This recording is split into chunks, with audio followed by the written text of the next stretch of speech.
चापेकर बंधू यांचं शौर्य हे भारतीय क्रांतिकारकांच्या इतिहासामध्ये एक अतुलनीय अशा प्रकारचं शौर्य राहिलेलं आहे। ज्या प्रकारे भारतीयांवर अन्याय करणाऱ्या ग्रँडला त्यांनी यमसदनी पाठवलं आणि अतिशय निर्धाराने फासावर गेले, पण मातृभूमीची सेवा सोडली नाही। अशा चापेकर बंधूंचं स्मारक होणं हे अतिशय महत्त्वाची गोष्ट आहे आणि अतिशय सुंदर त्यांच्या जीवनातला एक एक प्रसंग जिवंत करणारं स्मारक तयार झालेलं आहे।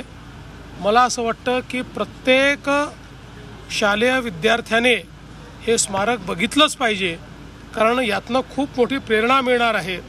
केवळ त्या ठिकाणी त्यांनी रँडचा वध केला इतक्यापुरते मर्यादित नाही, तर या स्मारकामध्ये त्यांच्या एकूण कुटुंबामध्ये जे प्रगतिशील विचार होते तेही आपल्याला पाहायला मिळणार आहेत।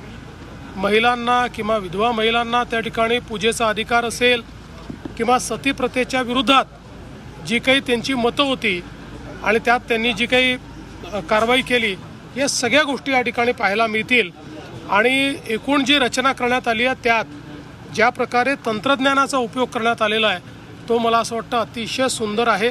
प्रत्येकाने बघितलंच पाहिजे अशा प्रकारचे स्मारक आहे। सर, एकंदरीत नाशिकचं जे प्रकरण आहे त्याच्यामध्ये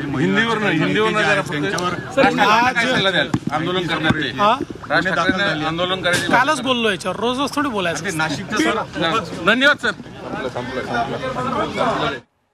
तर मुख्यमंत्री देवेंद्र फडणवीस यांची प्रतिक्रिया आपण ऐकत होतोय। चापेकर बंधूंचं शौर्य हे किती अतुलनीय शौर्य होतं आणि ग्रँडला त्याने कसं यमसदनी पाठवलं, मातृभूमीची सेवा शेवटपर्यंत कशी सोडली नाही आणि प्रत्येक शालेय विद्यार्थ्यांना स्मारक पाहिलं पाहिजे, यासाठी मुख्यमंत्री देवेंद्र फडणवीस यांनी आता आग्रह केला। स्मारकात कुटुंबातले प्रगतिशील अधिकार, विचार कसे पाहायला मिळाले या संदर्भात त्यांनी कौतुक केलं।